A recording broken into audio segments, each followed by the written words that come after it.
جب وہ مر جائے تو اسے آگ کے اندر جلا دیا جائے تاکہ آگ کے ساتھ اس کے پاپ بھی جل جائیں۔ میرے پیارے آقا صلی اللہ علیہ وسلم کے پیارے دیوانوں، کسی مذہب کا حال یہ ہے کہ اگر انسان گناہ کر لے، انسان پاپ کر لے، انسان برائی کر لے تو وہ اپنے ہی جیسے انسان کے پاس، کسی پوپ کے پاس جائے، کسی پادری کے پاس جائے، کسی راہب کے پاس جائے اور اس کے صومعہ میں جا کر کے وہ اپنے گناہوں کا اقرار کرے اور پھر اس کو رشوت کے طور پر چند روپیے دے۔ وہ فادر کہلانے والا، وہ راہب کہلانے والا جو خود زنا میں ڈوبا ہے، جو خود شراب میں ڈوبا ہے، جو خود سر سے لے کر پیر تک عیاشی کے اندر ڈوبا ہوا ہے، اس کے سامنے ایک انسان بے بسی کا مظاہرہ کرتا ہے اور اقرار جرم کرتا ہے، اقبال جرم کرتا ہے، اور اس کے بعد پھر اپنے گناہوں کا اقرار کرنے کے بعد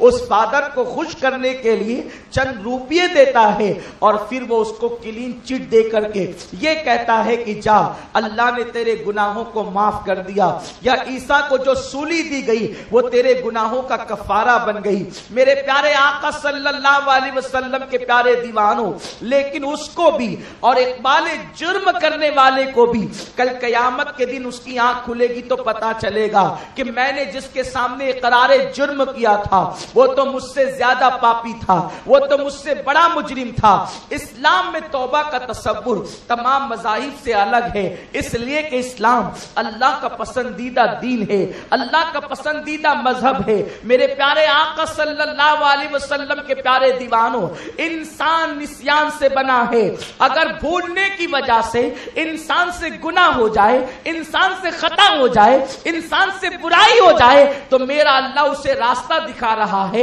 اے میرے بندے گھبرا نہیں، یا ایھا الذین آمنوا توبوا الی اللہ توبۃ نصوحا، اے ایمان والو ایسی توبہ کرو جو آگے کے لیے نصیحت ہو جائے، توبۃ نصوحا کرو، ایسی توبہ کرو جو آگے کو نصیحت ہو جائے۔ وہ توبہ کیا ہے؟ اس کے بارے میں بزرگوں کے اقوال یہ ہے، توبۃ النصوحا یہ ہے، نصیحت والی توبہ یہ ہے کہ جس طریقے سے آنکھ سے نکلنے والا آنسو جس راستے سے وہ نکلا تھا پھر اسی راستے سے وہ آنکھ کے اندر لوٹ کر نہیں جاتا، ایسے ہی گناہ سے توبہ کرنے والا دوبارہ اسی راستے پر نہ جائے، دوبارہ اس راہ پر نہ جائے، دوبارہ اس گناہ کی طرف نہ جائے۔ یہ سچی توبہ ہے، اور ایسی توبہ کرنے والوں کے متعلق میرا اللہ فرماتا ہے ان اللہ یحب التوابین، جو سچی توبہ کرتے ہیں اللہ ان کو اپنا محبوب بنا لیتا ہے۔ میرے پیارے آقا صلی اللہ علیہ وسلم کے پیارے دیوانوں،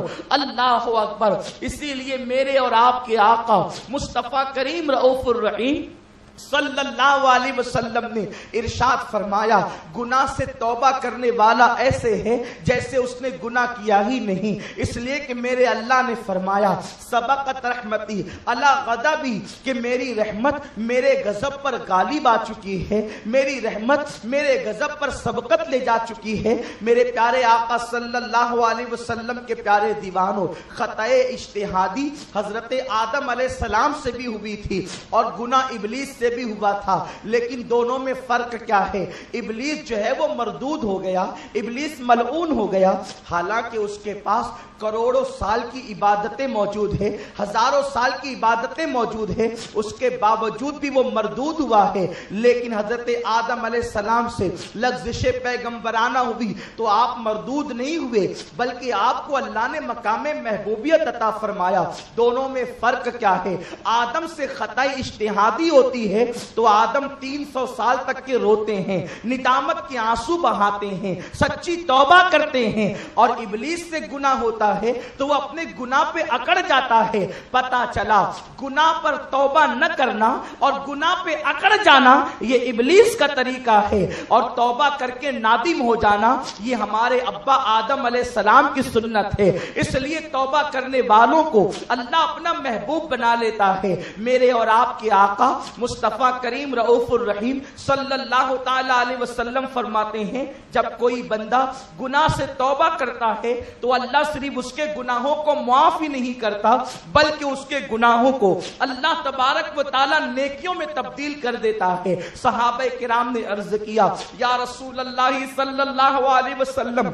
ایک بندہ اگر 40 سال تک گناہ کرے اور پھر وہ توبہ کر لے تو کیا اللہ اس کو معاف کر دے گا؟ میرے آقا صلی اللہ علیہ وسلم نے فرمایا بندہ 40 سال نہیں بلکہ 80 سال تک، 80 سال نہیں بلکہ سینکڑوں سال تک کے جرم کرتا رہے اور حلق میں غرغرہ آنے سے پہلے، یعنی موت کی وہ منزل کہ جب روح انسان کی حلق میں اٹکتی ہے، اس سے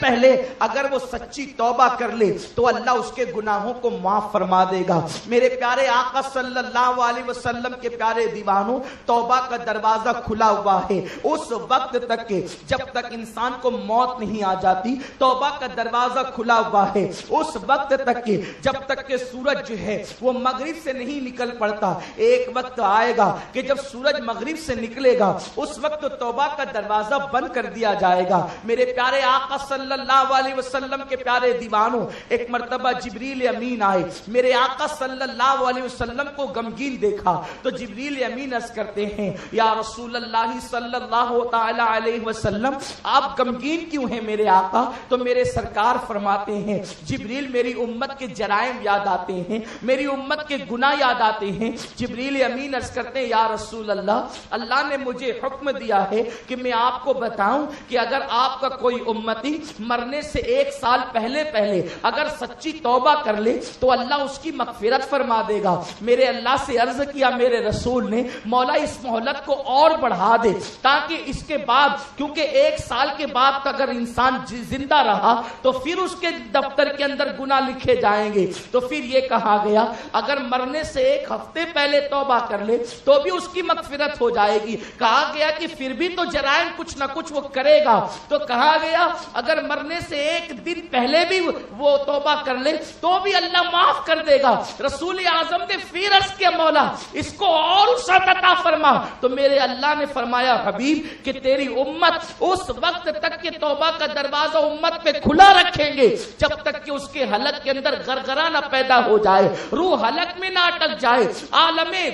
غیب جو ہے اس کا جب تک کہ مشاہدہ نہ ہو جائے اس سے پہلے تک ہم تیری امت کو توبہ کی مہلت دیں گے۔ میرے پیارے آقا صلی اللہ علیہ وسلم کے پیارے دیوانوں، آج انسان گناہوں کے اندر ڈوبا ہوا ہے۔ اس سے پہلے امت محمدیہ جن جرائم کا شکار نہ تھی بلکہ جن جرموں کا تذکرہ سننے کے بعد یہ امت بے چین ہو جاتی تھی، یہ امت بے قرار ہو جاتی تھی، یہ امت مضطرب ہو جاتی تھی، آج وہ سارے گناہ اس امت کے اندر پائے جا رہے ہیں۔ بالخصوص نوجوانوں کی زندگی کو دیکھو، آج ہماری راتیں رنگین ہو چکی ہے، ہماری راتیں شراب و شباب میں ڈوب چکی ہے۔ قوم مسلم کا حال یہ ہے، اللہ اکبر، مسلمانوں نے مسجدوں کو ویران کیا، مسلمانوں نے عورتوں کی عصمت کو تار تار کیا۔ مسلم جوانوں کا حال یہ ہے کہ اللہ اکبر، وہ کون سا جرم ہے جو ہمارے اندر موجود نہیں؟ قوم لوط کا گناہ اس قوم کے اندر موجود ہے، قوم عاد کا گناہ اس قوم کے اندر موجود ہے،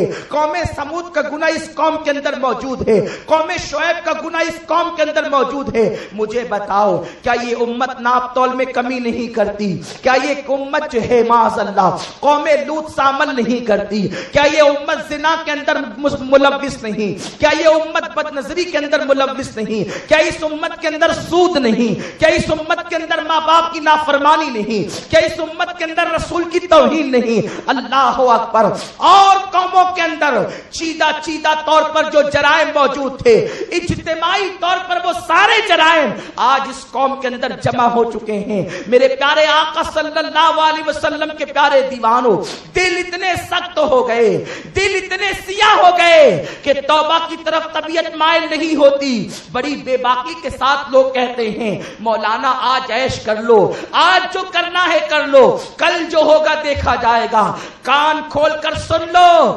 اخبارات کی سرخیوں پر لرزنے والوں، ٹی وی پر جو ہے وہ نیوز دیکھ کر کے بے چین ہونے والوں، یہ سوچ رہے ہو پوری دنیا کے اندر مسلمانوں کی تباہی کا منصوبہ بن چکا ہے، پوری دنیا مسلمانوں کو غلام بنا لینا چاہتی ہے، پوری دنیا جو ہے تمہیں پیروں تلے کچل دینا چاہتی ہے۔ دنیا کو تو جانے دو، ملک کے